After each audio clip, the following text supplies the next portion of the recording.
अक्सर हम कृतज्ञता या ग्रैटिट्यूड के बारे में सुनते हैं, लेकिन आज हम इस विश्लेषण में इसे सिर्फ कुछ अच्छे विचारों या एफर्मेशंस की तरह नहीं देखेंगे।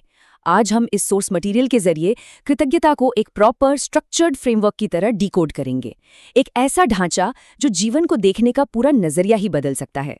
तो चलिए सीधा शुरू करते हैं और देखते हैं कि ये विचार कैसे हमारी जिंदगी को एक नया शेप दे सकते हैं। इस पूरे अभ्यास की शुरुआत एक बहुत ही गहरी और पावरफुल लाइन से होती है। सोर्स में कहा गया है, मेरे पास में जो कुछ भी है उस सब के लिए मैं प्रकृति को अपने पूरे दिल से धन्यवाद देता हूँ। जरा इस पर गौर कीजिए, ये कोई आम वाक्य नहीं है, ये एक मजबूत फाउंडेशन है। ये हमें याद दिलाता है कि हमारे पास जो भी है उसका असली सोर्स प्रकृति ही है, और यहीं से कृतज्ञता का ये पूरा ढांचा खड़ा होता है। इस कंसेप्ट को अच्छे से समझने के लिए इसे 4 मेन हिस्सों में बांटा गया है। पहला, शरीर के लिए कृतज्ञता, दूसरा, मन की शक्ति, तीसरा, हमारे रिश्ते, और चौथा, जीवन और प्रकृति को पूरी तरह से अपनाना। माइक्रो से लेकर मैक्रो तक का ये सफर सच में बहुत दिलचस्प है। तो पहला सेक्शन है शरीर के लिए कृतज्ञता, यानी हमारे भौतिक केंद्र, फिजिकल सेंटर से शुरुआत। जब हम खुद को सेंटर में रखते हैं तो सबसे पहले क्या आता है? हमारी बुनियादी क्षमताएं। इस सोर्स में धन्यवाद शब्द को एक रिदम की तरह इस्तेमाल किया गया है। हर उस सांस के लिए धन्यवाद, इन आंखों के लिए जिनसे हम ये खूबसूरत दुनिया देखते हैं, कानों के लिए, इस शरीर के लिए जो हमें कहीं भी ले जाने और कुछ भी करने की आज़ादी देता है, और हाँ, उस आवाज़ के लिए भी जिससे हम अपने दिल की बात कह पाते हैं। सच कहें तो ये चीज़ें हमारे अस्तित्व का सबसे बड़ा गिफ्ट है, जिन्हें अक्सर टेकन फॉर ग्रांटेड ले लिया जाता है ना? दूसरा सेक्शन है मन की शक्ति। शरीर से आगे बढ़कर हमारे अमूर्त यानी इनटैंजिबल आंतरिक स्वरूप की बात करते हैं। अब यहाँ सोर्स मटेरियल में एक बहुत ही कमाल का कॉन्ट्रास्ट दिखाया गया है। एक तरफ हमारी फिजिकल बॉडी है, हमारा दिमाग और हमारी बुद्धि है, जो कि टैंजिबल हैं, जिन्हें हम महसूस कर सकते हैं। और दूसरी तरफ हैं वो गहरे इनटैंजिबल अनुभव, जैसे मन की एकदम गहरी शांति, सुकून वाली नींद और आराम। मतलब सिर्फ भागदौड़ करना ही काफी नहीं है, बल्कि शांत होकर आराम कर पाना भी एक ऐसी चीज है जिसके लिए सच में आभारी होना चाहिए। इसके साथ ही एक और बहुत खास चीज के लिए धन्यवाद कहा गया है, वो अंदर की आवाज जो हमेशा सही रास्ता दिखाती है। वो सेल्फ कॉन्फिडेंस, वो जोश और वो पॉजिटिव थिंकिंग, ये सारी चीजें एक इंटरनल कंपास की तरह काम करती है, जो हर मुश्किल फैसले में सही दिशा की तरफ गाइड करती है। तीसरा सेक्शन, रिश्तों का महत्व। अब हम अपने अंदर से बाहर की तरफ सामाजिक दायरे की ओर बढ़ते हैं। देखिए, ये कृतज्ञता सिर्फ इमीडिएट परिवार यानी माता पिता और भाई बहनों तक ही सीमित नहीं है। इसका दायरा बहुत बड़ा है। इसमें वो दोस्त भी शामिल हैं जिनसे दिल खोलकर बात की जा सके। और सबसे इंटरेस्टिंग बात क्या है? सोर्स में उन लोगों को भी धन्यवाद कहा गया है जिन्होंने जाने अनजाने में मदद की। मतलब वो तमाम अनजान चेहरे जिनका आज के जीवन में कहीं ना कहीं कोई छोटा सा ही सही लेकिन पॉजिटिव रोल जरूर रहा है। रिश्तों से आगे बढ़कर एक और बहुत इंपॉर्टेंट एस्पेक्ट है काम।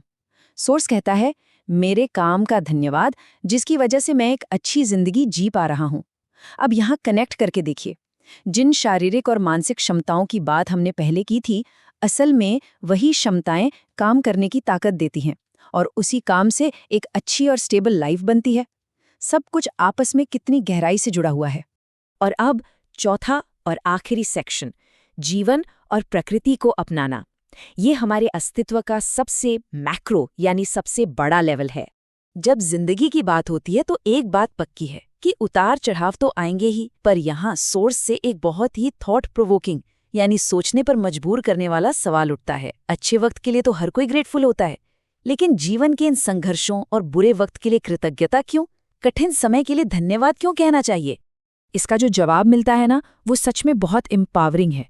जिंदगी के हर उतार चढ़ाव के लिए धन्यवाद जो मुझे अंदर से मजबूत करता है। बस यही वो पॉइंट है। मुश्किलें इंसान को तोड़ती नहीं हैं, बल्कि वो अंदर एक जबरदस्त रेजिलियंस, एक ताकत पैदा करती हैं। सच तो यह है कि संघर्ष के बिना कोई भी अंदर से इतना मजबूत नहीं बन सकता। यहाँ से ये ढांचा एकदम यूनिवर्स के लेवल पर पहुंच जाता है। बारिश की हर बूंद के लिए धन्यवाद, सूरज की हर किरण के लिए धन्यवाद, और अल्टीमेटली उस असीमित अनलिमिटेड एनर्जी के लिए धन्यवाद जिसे हर रग में महसूस किया जा सकता है। ये दिखाता है कि प्रकृति की उस विशालता और हमारे अंदर बहने वाली एनर्जी के बीच कोई फर्क नहीं है, दोनों कितनी गहराई से जुड़े हुए हैं। एक तरफ इतना बड़ा यूनिवर्स है और दूसरी तरफ जिंदगी की एकदम छोटी छोटी डिटेल्स। हर छोटे पल के लिए, छोटी छोटी खुशियों के लिए, हर नए अनुभव और ज्ञान के लिए कृतज्ञता। जीवन के हर नए एहसास, हर नई सोच और अलग नजरिए के लिए धन्यवाद कहना, ये अश्योर करता है कि हम जिंदगी के किसी भी छोटे से छोटे हिस्से को अनदेखा ना करें। और फिर ये पूरा का पूरा साइकिल घूमकर बहुत ही खूबसूरती से वापस हमारे कोर पर आ जाता है। उस प्रेम, करुणा और आनंद के लिए धन्यवाद जो हमारे अंदर ही मौजूद है, ब्रह्मांड की उस असीम ऊर्जा से लेकर शरीर तक और फिर वापस अंदर के प्यार तक। ये पूरी जर्नी हमें ये रियलाइज कराती है कि जिस खुशी को बाहर ढूंढा जा रहा है उसका असली सोर्स तो खुद हमारे ही अंदर है। तो इस पूरे फ्रेमवर्क को समझने के बाद एक बात तो एकदम क्लियर हो जाती है, ग्रैटिट्यूड के लेंस से जिंदगी को देखने में एक गजब की ट्रांसफॉर्मिंग पावर है। चलिए इस विश्लेषण को एक आखिरी विचार के साथ खत्म करते हैं। जरा सोचिए, अगर सिर्फ उस चीज को स्वीकार करने से जो पहले से मौजूद है इतनी शांति, इतना आनंद और असीमित ऊर्जा मिल सकती है, तो अगर हम इसी कृतज्ञता वाले नजरिए से हर एक दिन को देखना शुरू कर दें तो और क्या क्या बदल सकता है। ये सच में एक ऐसा सवाल है जो पूरी जिंदगी बदल सकता है।